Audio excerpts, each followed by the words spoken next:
Hola YouTubenautas. Bienvenidos al canal. Este video está dedicado a la vida y obra de uno de los filósofos más influyentes en la historia del pensamiento, Aristóteles. En este canal, exploraremos la biografía del filósofo griego y nos sumergiremos en sus ideas y teorías que abarcan desde la ética y la política hasta la metafísica y la lógica. Desde su trabajo en la Academia de Platón hasta su propio liceo, pasando por su época como tutor de Alejandro Magno, seguiremos los pasos de Aristóteles a lo largo de su vida y descubriremos cómo su legado sigue siendo relevante e influyente hoy en día. Únete a mí en esta fascinante exploración de la vida y obra de Aristóteles. Mi nombre es Alejandro Amaya. Y así, comenzamos.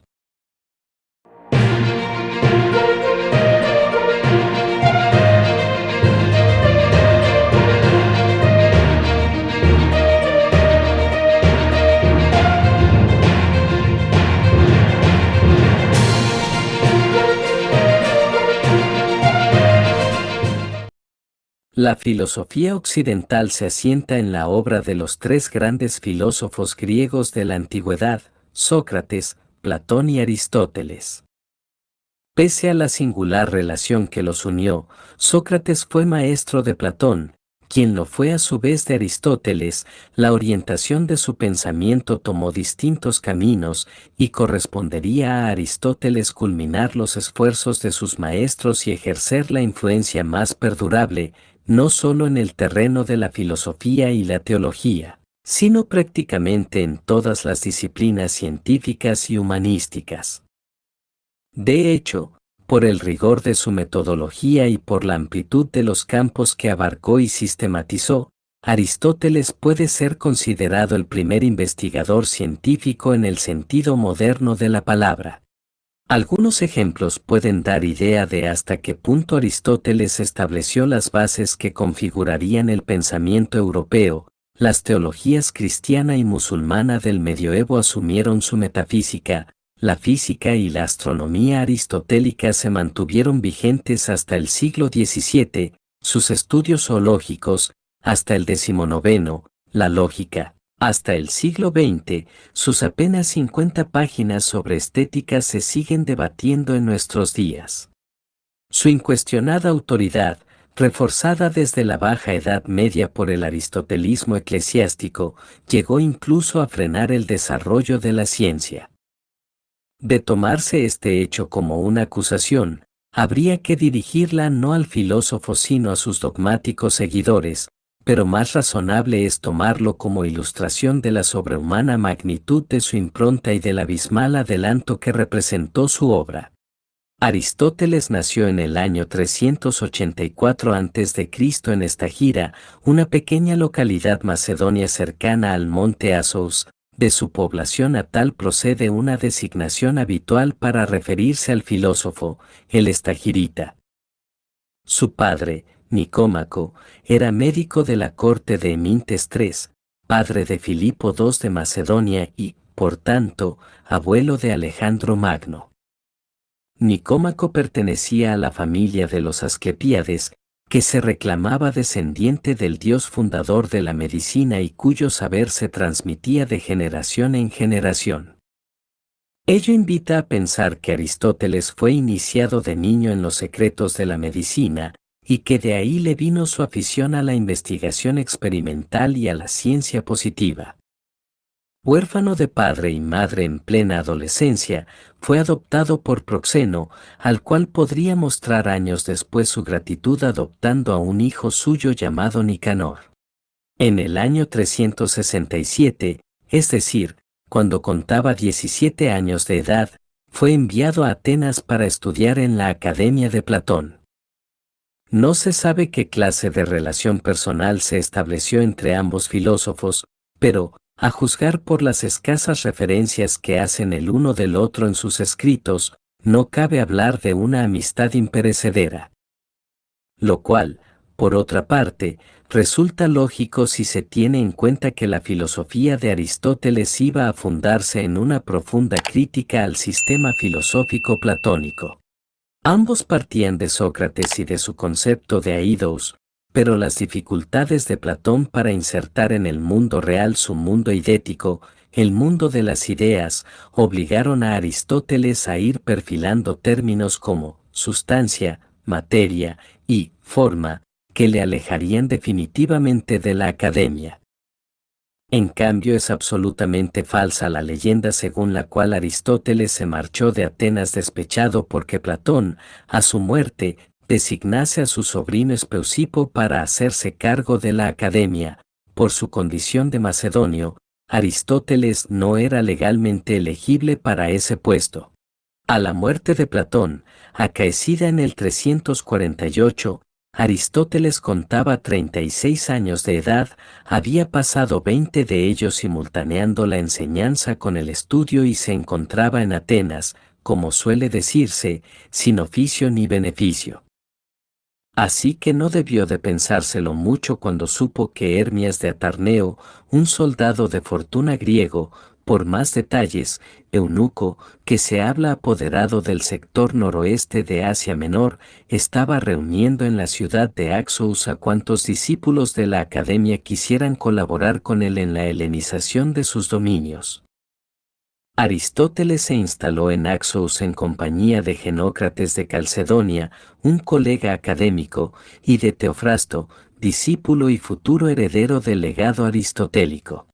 El estagirita pasaría allí 3 años apacibles y fructíferos, dedicándose a la enseñanza, a la escritura, gran parte de su política la redactó allí, y a la vida doméstica. Primero se casó con una sobrina de Hermias llamada Pitias, con la que tuvo una hija. Pitias debió de morir muy poco después y Aristóteles se unió a otra estagirita, de nombre Herpilis, que le dio un hijo, Nicómaco, al que dedicaría su ética. Dado que el propio Aristóteles dejó escrito que el varón debe casarse a los 37 años y la mujer a los 18, resulta fácil deducir qué edades debían de tener una y otra cuando se unió a ellas. Tras el asesinato de Hermias, en el 345, Aristóteles se instaló en Mitilene, isla de Lesbos, dedicándose, en compañía de Teofrasto, al estudio de la biología. 2 años más tarde, en el 343, fue contratado por Filipo II de Macedonia para que se hiciese cargo de la educación de su hijo Alejandro, a la sazón de 13 años de edad.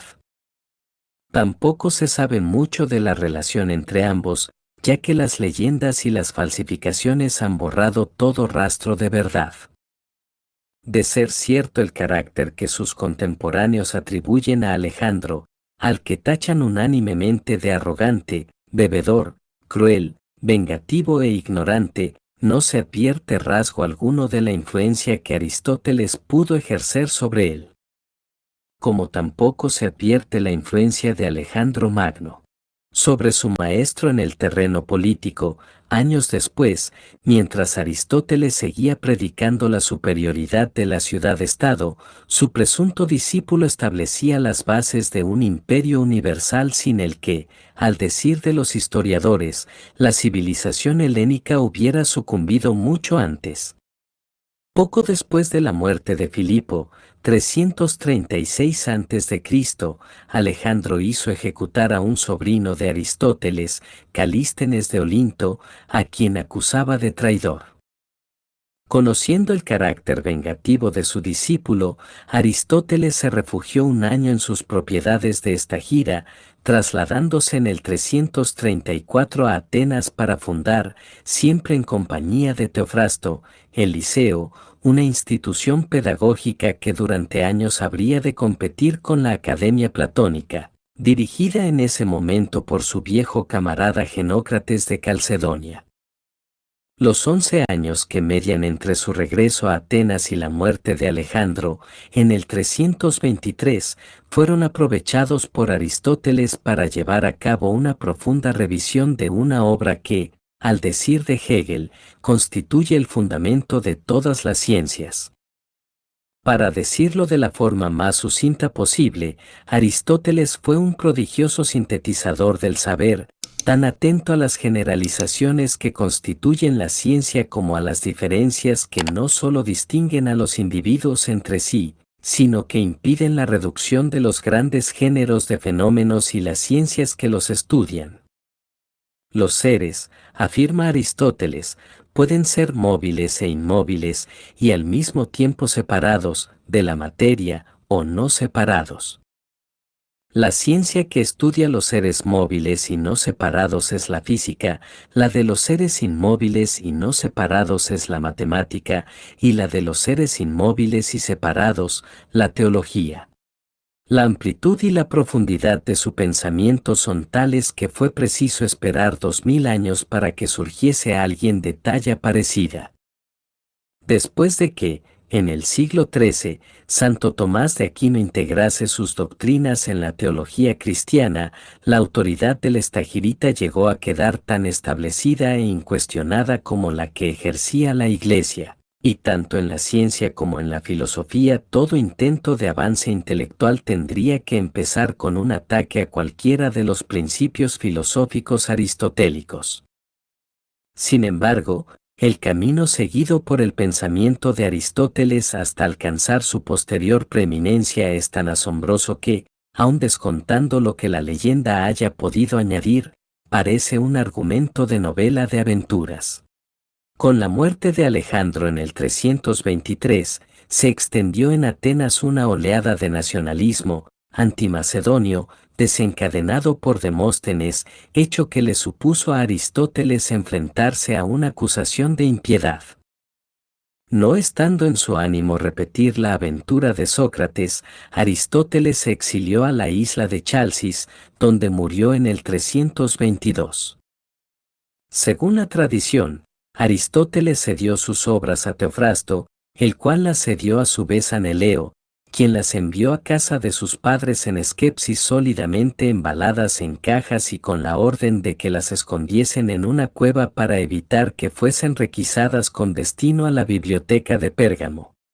Muchos años después, los herederos de Neleo las vendieron a Apelicón de Teos, un filósofo que se las llevó consigo a Atenas. En el 86 a.C., en plena ocupación romana, Lucio Cornelio Sila se enteró de la existencia de esas cajas y las requisó para enviarlas a Roma, donde fueron compradas por Tiranión el Gramático. De mano en mano, las obras fueron sufriendo sucesivos deterioros hasta que, en el año 60 a.C., fueron adquiridas por Andrónico de Rodas, el último responsable del Liceo, quien procedió a su edición definitiva.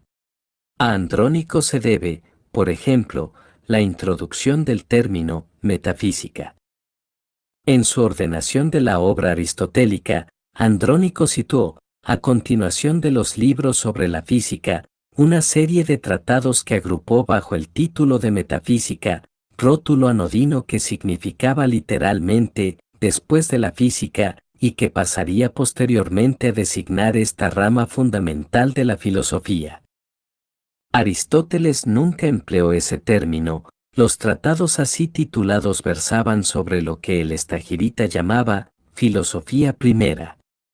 Con la caída del Imperio Romano, las obras de Aristóteles, como las del resto de la cultura grecorromana, desaparecieron hasta que, bien entrado el siglo XII, fueron recuperadas por el árabe Averroes, quien las conoció a través de las versiones sirias, árabes y judías.